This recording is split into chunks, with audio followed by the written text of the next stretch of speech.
الله وبركاته. بسم الله الرحمن الرحيم. الحمد لله والصلاة والسلام على رسول الله وعلى آله وأصحابه أجمعين. My respected ulama, du'at, my brothers and sisters who are here, I would like to let this be a speech with a difference. It's not going to be the usual me who just addresses without giving the audience an opportunity to interact at times.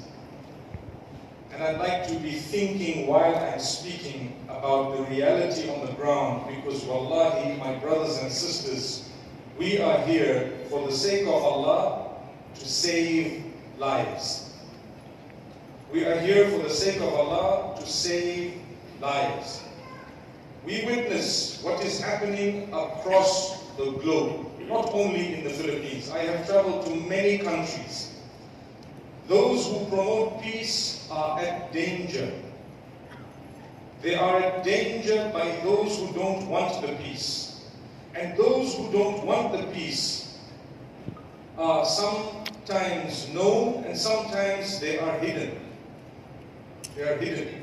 Sometimes they are huge powers on the globe that don't want peace. So if you promote peace, they don't want you to be promoted or your message, but they love the narrative that is hurtful and painful to be propelled to the top, so that the people across the globe can keep on thinking that Muhammad ﷺ was a bad man. He came with barbarism.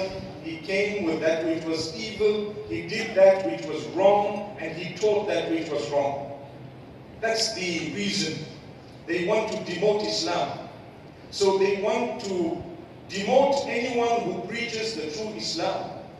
And they will make a big advertisement for those who promote the wrong teachings. So we are like a sandwich. We are sandwiched between our own brothers and sisters who declare the Shahada, but they are losing the way, or some of them have lost the way. And others who are not Muslim, and they don't want to see the true goodness of Islam being taught across the globe. So I just want to make it clear that we are here to save lives for the sake of Allah. Because in the Quran, Allah subhanahu wa ta'ala speaks about the story of Habil and Qabil. And I'm sure you know the story. You are du'at and ulama. And immediately after the mention of the killing of Habil by Qabil, or the killing of Abel by Cain, Allah subhanahu wa ta'ala says, مِنْ أَجْلِ ذَلِكَ كَتَبْنَا عَلَى بَنِي إِسْرَائِيلَ أَنَّهُ مَنْ قَتَلَ نَفْسًا بِغَيْرِ نَفْسٍ أَوْ فَسَادٍ فِي الْأَرْضِ فَكَأَنَّمَا قَتَلَ النَّاسَ جَمِيعًا وَمَنْ أَحْيَاهَا فَكَأَنَّمَا أَحْيَا النَّاسَ جَمِيعًا. Allah says, for that reason we have prescribed upon the children of Yaqub alayhi salam, and by extension the message is for all of us, that if you were to kill a person or to take the life away of a person without the haqq, and the haqq, remember, people misinterpret it. You have even some scholars who don't know, they have not learned every aspect of the deen. I'm standing in front of you, but I'm corrected every now and again. I'm sure you know. We discuss matters, we correct matters. Some scholars will say, oh well, if someone changes their deen, then you should just kill them. Hang on. You don't even have authority on earth. If someone commits zina, you don't just get up and whip them or stone them. No. Do you know that the first understanding of the penal code of the Sharia is you need to have sulta, you need to have complete authority there needs to be a proper constitution with that under your control completely. Then only you're allowed to exercise the penal code. You don't take it in your own hands. Vigilantism is not allowed in Islam unless you're defending your own life. Someone comes to attack me, I need to defend myself. But they have not attacked me, they committed a sin, they may have changed their deen. We're not happy about the sin, we're not happy about them changing their deen. It makes our job more important to try and bring them back, to try and let them do tawbah, because definitely the door of tawbah is important. We're not living in Muslim countries, but a lot of our countries, maybe you didn't think of it, what I'm about to say. Maybe those who promote evil and vice have not thought of it. A lot of our countries give us more rights than those supposed Muslim countries. Think about it very hard. Take a country or 2 or 5 or 10 that you consider the top Muslim countries on earth and ask yourselves, what human rights do they give you? You can go and live there for 20, 50 years. If you go to a Western country 5 years, 10 years later, what will happen? What will happen?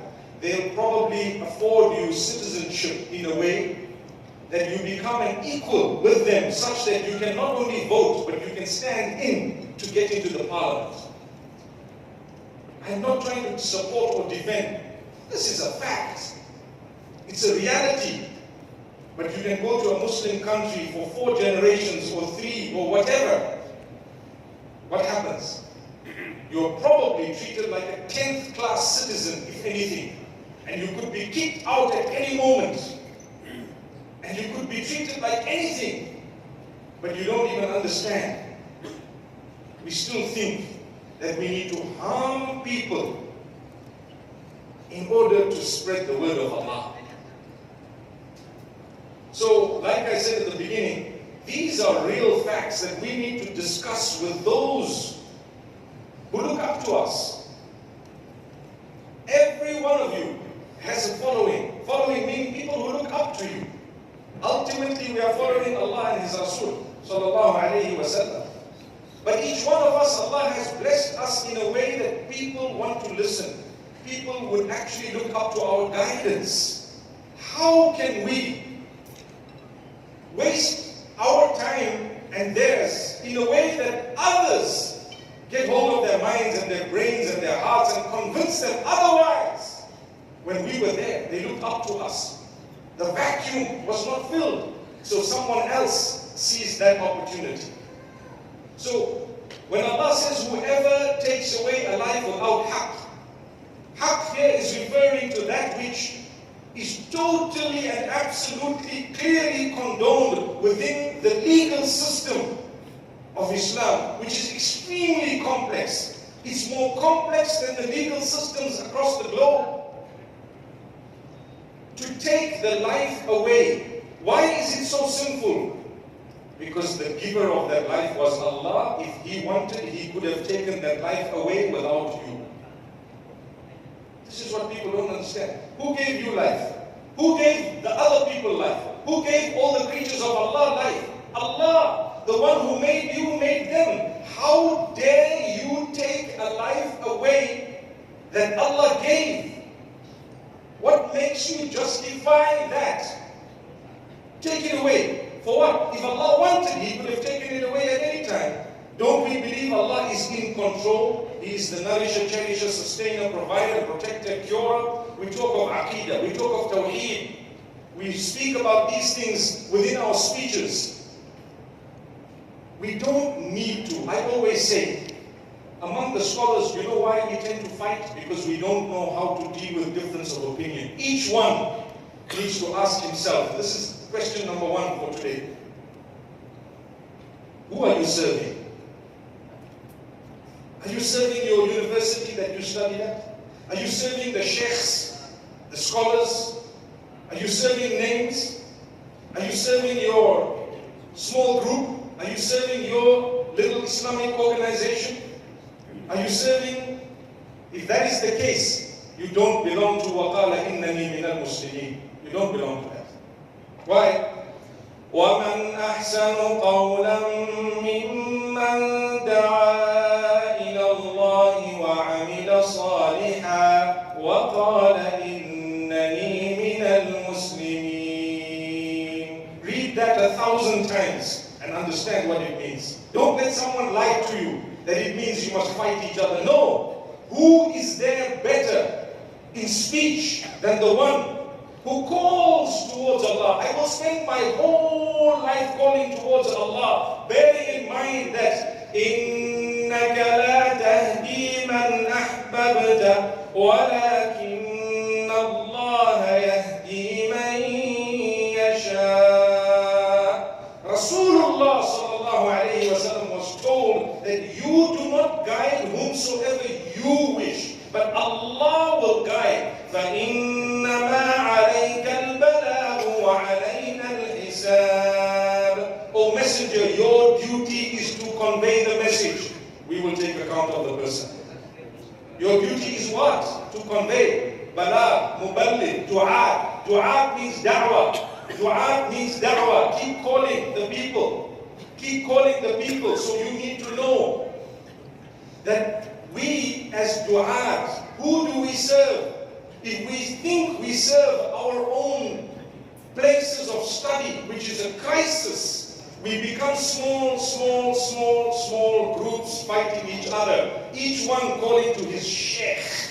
I remember I was traveling to Indonesia and they told me, if you want, you can actually phone such and such a sheikh sitting in such and such a country to convince him, what is your aqidah? I told them, I don't want to come. I don't want to deal with people like you.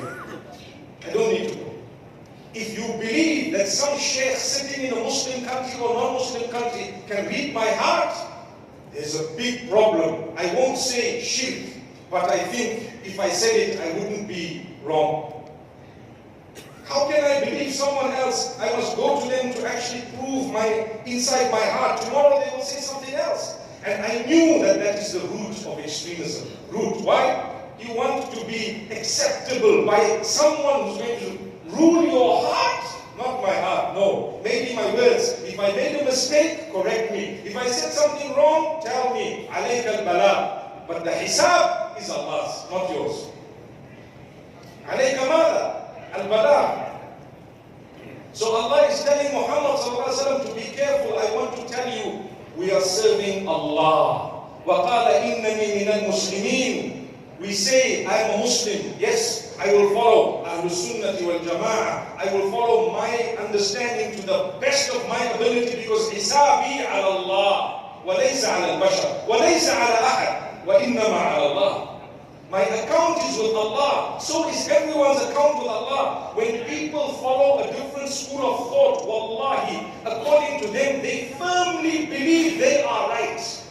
They firmly believe they are right. When we follow our school of thought, we firmly believe we are right. Does it mean we should spend the rest of our lives killing those who say La ilaha illallah Muhammadur Rasulullah or anyone else? Is that what it means? But in fact, if I am a person who has knowledge, it means my da'wah is very important. I need to continue talking, engaging, meeting, subhanAllah, discussing, expressing, showing the evidences, and still with a lot of love. Da'wah is not done with hatred, it's done with love. Who do you call? Man hum al-mad'uun. Yani, who are those who you are going to call to Allah? Who are they? They are people who might be astray, they might be non-Muslim, they might be Muslim, they might even be good Muslim. Da'wah is for many, many categories. You know that and I know that. So, I'm going to call with what? With hate or with love? Only with love. Only with love. You will never spread Islam with hate. Never. You only spread it with love. So, number one, we're here to save lives. Number two, ask yourself a question, who are you serving? Correct your answer. You are serving Allah, and Allah alone. And I am serving for the sake of Allah, humanity. For the sake of Allah, I will continue to spread the good message as per the teachings of Rasulullah sallallahu alaihi wasallam. Imagine what is happening today.